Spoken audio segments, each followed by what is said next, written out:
வணக்கம். வணக்கம். இன்னைக்கு கொல்கத்தால பாத்துக்கிட்டீங்கன்னா நாடே பத்தி எரிஞ்சிட்டு இருக்கு.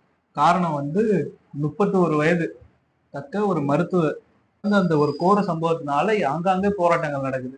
சுமார் 1500க்கும் மேற்பட்ட மருத்துவர்கள் அங்கங்க போராட்டம் பண்றாங்க. இங்க சத்தீஸ்கர்ல இருந்து மும்பை வரையும் ஒரு ரேலியே நடத்திருக்காங்க.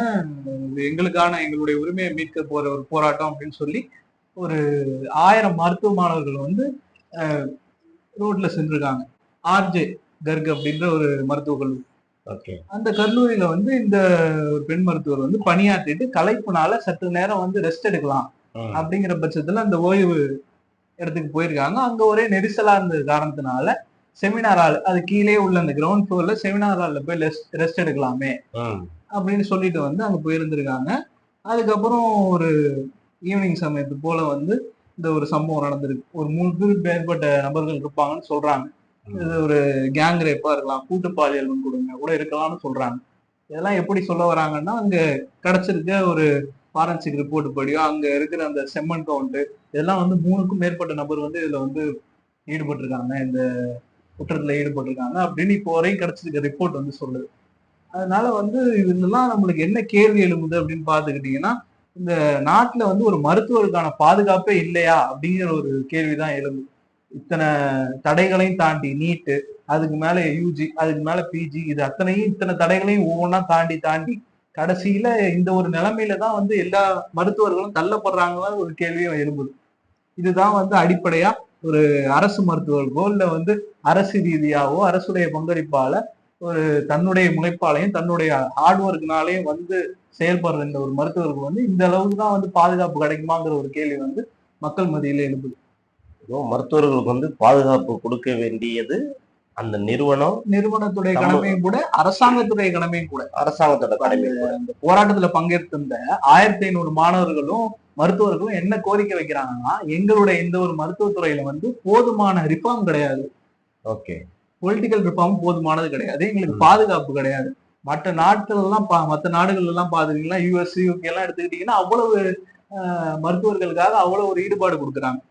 அவங்களுடைய அந்த வாழ்க்கை தரத்தையும் எடுத்துக்கலாம், இல்ல அவங்களுடைய அந்த எல்லா விதத்திலையும். நம்ம இங்க சாதாரண ஒரு மருத்துவரே எடுத்துக்கீங்களேன், இங்க ஒரு பிஹெச்டி முடிச்சுட்டு இல்ல உயர்கல்வி முடிச்சுட்டு உயர்கல்லூரி பணியெல்லாம் முடிச்சுட்டு இருக்கிற ஒரு மருத்துவர் அங்க வெளிநாடுகள்ல செவிலியரா சாதாரண ஒரு நர்ஸா இருக்கிறவங்களுக்கு ஒரு கம்பாரிசன் போட்டீங்கன்னா அதுவே உங்களுக்கு காட்டி கொடுக்கும். அந்த ஒரு நிலைமையில தான், அந்த நிலைமை கூட இப்ப இங்க நிறைய மருத்துவர்கள் கிடைக்கிறது இல்லை. எனவே இந்த நீட்டு மாதிரி அவ்வளவு சிரமமான ஒரு தேர்வுகளையும் கடந்து போற இந்த ஒரு மருத்துவர்களுக்கு இதுதானா அரசாங்கத்தால செய்யக்கூடிய ஒரு இதுவா இருக்கு, ஒரு காம்ப்ளிமெண்டா இருக்கு. பொதுவா எல்லா அரசாங்கமும் மருத்துவரை பாதுகாக்கணும்னு தான் நினைப்பாங்க. அதையும் மீறி சில கயவாளிகள் சில நேரத்துல இது மாதிரி நடந்துடும்.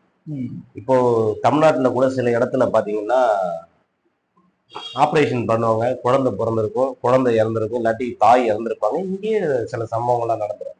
நம்ம எதிர்பார்க்காத சம்பவங்கள்லாம் நடந்துடும். ஹாஸ்பிட்டல் மருத்துவமனையில உள்ள புகுந்து அந்த பொருள்கள்ல சேதப்படுத்துறது, மருத்துவரை தாக்குறது. நம்ம தமிழ்நாடு அரசாங்கமும் இந்திய அரசாங்கமும் தண்டனை சட்டம்னே சொல்லி எழுதி வச்சிருப்பாங்க. நீங்க மருத்துவரை தாங்கினா பிணை கிடைக்காத 3 ஆண்டு கடுமையான சிறை அதெல்லாம் இருக்கு, நம்ம சட்டத்துல இருக்கு. அதை பின்பற்றணும் இல்லையா? இப்ப தமிழக அரசு பின்பற்றாங்க. நீங்க தமிழ்நாட்டு அரசாங்கத்துல பின்பற்றாங்க. கண்டிப்பா தமிழக அரசு பின்பற்றுது. நான் முக்கியமா கொல்கத்தா அரசதான் பத்தி பேசிட்டு இருக்கேன். இது அதுதான் சொல்றேன், எல்லா அரசாங்கமும் பின்பற்றுது. ஆனா குற்றங்கள் சில நேரத்துல எக்ஸ்ட்ரீம் லெவல்ல நடந்துரும். இது திட்டமிட்டு அரசாங்கம் பண்றாங்க அப்படின்னா அரசாங்கம் பாதுகாப்பு கொடுக்கும். இப்போ பாத்தீங்கன்னா அந்த மருத்துவரோட கவனம் என்ன நினைச்சிருப்பாங்க, ஓய்வு எடுக்கிறது பொதுவா ஒரு ஓய்வுக்குன்னு ஒரு ஒதுக்கப்பட்ட அறையில இருந்திருந்தாங்கன்னு வச்சுங்களேன், இந்த சம்பவம் நடந்திருக்காங்க. அவங்க ஒரு தனியான ஒரு அந்த அறைக்கு அந்த அறையை அவங்களால பயன்படுத்தவே முடியல இல்லையா? அது ஒரு கேள்வி எழும்புது. இப்ப நம்ம மாண்பு மோடி என்ன சொல்லியிருக்காருன்னா, 8 பேருக்கு ஒரு மருத்துவரை கொண்டுட்டு வருவேன் 2030 அப்படின்னு சொல்லியிருக்காரு. இப்போ கணக்கெடுப்பெல்லாம் எடுத்து பாத்துக்கிட்டீங்கன்னா 1000 பேருக்கு 7 மருத்துவர் கூட கிடையாது. ஏங்க அவரு இருக்கிற குஜராத்ல எவ்வளவு பேருக்கு தெரியுங்களா? 1600 பேருக்கு ஒரு மருத்துவர் இருக்கிறாங்க. அவரால் இது வெறும் வாயில வடக்குட்டு போறவருங்க. அவர் இந்த சுதந்திர தின உரையில நிறைய சொல்லிட்டு இருக்காரு. பேசினாரு. அதுதான் தக்க சொல்றேன். தண்டனையும் தரவிடப்பும் நடவடிக்கை எடுக்கப்படும். இதை சிபிஐ கையில நாங்க மாத்த போறோம். எங்க போய் பார்த்தாலும் எல்லா விசாரணை அமைப்பும் மனிதன் தாங்க நடத்த போறான். எந்த விசாரணை அமைப்பும் மனிதன் நடத்த போறான். மனசாட்சி உள்ள மனிதன் நடத்தினா மட்டும்தான் எந்த விசாரணை அமைப்பிலும் உண்மை செய்தி வெளில வரும். ஆமா. நமக்கு என்ன, பாதிக்கப்பட்ட பெண்ணுக்கு சரியான நிவாரணம், நீதி கிடைச்சே ஆகணும். அதுல வந்து நமக்கு மாற்று கருத்து இல்லை. ஆனா குற்றவாளிக்கு சரியான மிகப்பெரிய கடுமையான தண்டனை கொடுத்துடணும். அது மட்டும் இல்லாம பாத்துக்கிட்டீங்கன்னா, அந்த இப்ப கொல்கத்தாலனா அங்க இருக்கக்கூடிய சில சட்டங்களையும் நம்ம பார்த்தாகணும். இப்ப அதுல முக்கியமா நம்ம பாத்துக்கிட்டோம்னா, ஒரு மருத்துவக் கல்லூரி மாணவனோ மாணவியோ அவங்க படிச்சுக்கிட்டு இருக்கிறப்ப அவங்க யூஜி, அதாவது இளைநிலையா தோழர் இல்ல மேல்நிலையா, ஆமா. இளைநிலை படிக்கிறப்ப டிராப் அவுட் ஆனாங்க அப்படின்னா ம். அவங்களுக்கு வந்து 5 லட்சத்துல இருந்து 50 லட்சம் வந்து இவங்க அரசாங்கத்துக்கு வரணும். என்ன காரணம் அப்படிங்கிறது கேட்டீங்கன்னா, இதனால வந்து அரசாங்கத்துடைய ரிசோர்ஸ் அது பாதிக்கப்படுது. இவங்க இடையில டிராப் அவுட் ஆகுறது அரசாங்கத்துக்கு ஒரு பாதிப்பா இருக்கு. அப்படிங்கிற பட்சத்துல 5 லட்சத்துல இருந்து 50 லட்சம் வரை இவங்க அரசாங்கத்துக்கு ஒரு கட்டணமாவோ ஃபைனாவோ கொடுக்கணும். அதே இதுல மேல்நிலை யூஜி பிஜி பாத்துக்கிட்டீங்க அப்படின்னா 1 கோடி வரை அந்த ஃபைன் அமௌண்ட் வந்து நீட்டிக்கப்படுது. இந்த மாதிரியான ஒரு சூழ்நிலையில தான் ஒவ்வொரு மருத்துவ மாணவரும் மாணவியரும் தேர்ச்சி பெற்று வராங்க.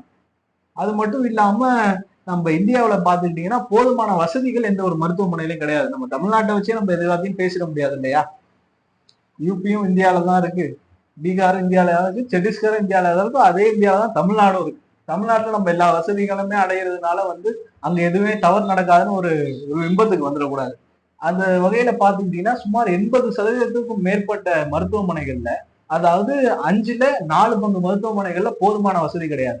வசதி உட்பட்ட பல அந்த மெட்டீரியல்ஸ் அவங்களுக்கு தேவைப்படுற அந்த சிடி ஸ்கேனா இருக்கட்டும், இந்த சின்ன சின்ன மெட்டீரியல் மருத்துவர் அவருடைய வசதிக்காக பயன்படுத்தக்கூடிய இது எதுவுமே வந்து 5க்கு 4% மருத்துவமனைகள்ல கிடையாது. இது போன்ற அவ்வளவு குறைபாடுகள் வந்து இந்த மருத்துவ துறையிலே இருக்கு நம்ம நாட்டுல. அது மட்டும் இல்லாம இங்க இந்தியாவில இருந்து பல வெளிநாடுகளுக்கு போகக்கூடிய மருத்துவர்களுடைய எண்ணிக்கை அதிகரிச்சுக்கிட்டே இருக்கு. இப்ப பாத்துக்கிட்டீங்கன்னா நம்ம தமிழகத்திலே எத்தனையோ பேர் யூஜி படிக்கிறாங்க. அவங்களுடைய லெவல் ஆஃப் சாய்ஸ் வேற கட்ட நிலைமைக்கு அடையணும் அப்படிங்கிறதுக்காக வேற மாநிலங்களுக்கோ மாவட்டங்களுக்கோ படிக்கிறாங்க. அப்படிங்கிற பட்சத்துல மக்கள் வெளிநாடுகளை நோக்கி பயணம் பண்றாங்க.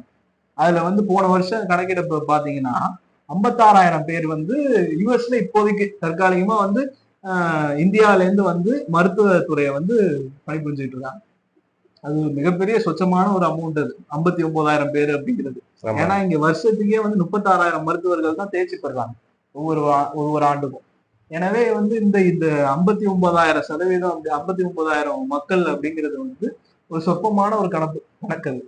அவங்களுக்கு வந்து கிடைக்கிற அந்த லெவல் ஆஃப் லிவிங்கா இருக்கட்டும், இல்ல அவங்களுடைய அந்த வசதிகளா இருக்கட்டும், அதெல்லாம் ரொம்பவே தொட முடியாத அளவுக்கு உச்சத்துல இருக்கு. எனவே இங்க மருத்துவ சீரமைப்பு அப்படிங்கிறது, மருத்துவ சட்டங்கள்ல சீரமைப்புங்கிறது ரொம்ப அவசியமான ஒரு விஷயம். அதை நம்ம அரசாங்கம் கண்டிப்பா களத்துல கொண்டுட்டு வந்து, நம்ம தமிழ்நாடு அரசாங்கம் அது எல்லாத்தையும் பண்ணுது. மற்ற அரசாங்கங்களும் அதை கணக்கில் எடுத்துட்டு வந்து செய்யணும் அப்படின்னு சொல்றாங்க. ராகுல் காந்தி அவர்களும் வந்து சிபிஐ இன்வெஸ்டிகேஷன் அவரும் ஒரு ஊக்கம் தான் தெரிவிச்சிருக்காரு. கண்டிப்பா சிபிஐ இன்வெஸ்டிகேஷன் நடக்கணும் அப்படின்ட்டு. அதுக்கு காரணம் அவர் என்ன சொல்றாருன்னா, அந்த சாட்சிகள்ல ஏகப்பட்ட குளறுபடிகள் நடந்திருக்கு. ஏன்னா அந்த கீழே அந்த செமினார் ஆளு அந்த ஒரு கோர சம்பவம் நடந்த அந்த இடத்துல வந்து இருந்த ஆதாரங்கள் எல்லாம் அழிக்கப்பட்டிருக்கு.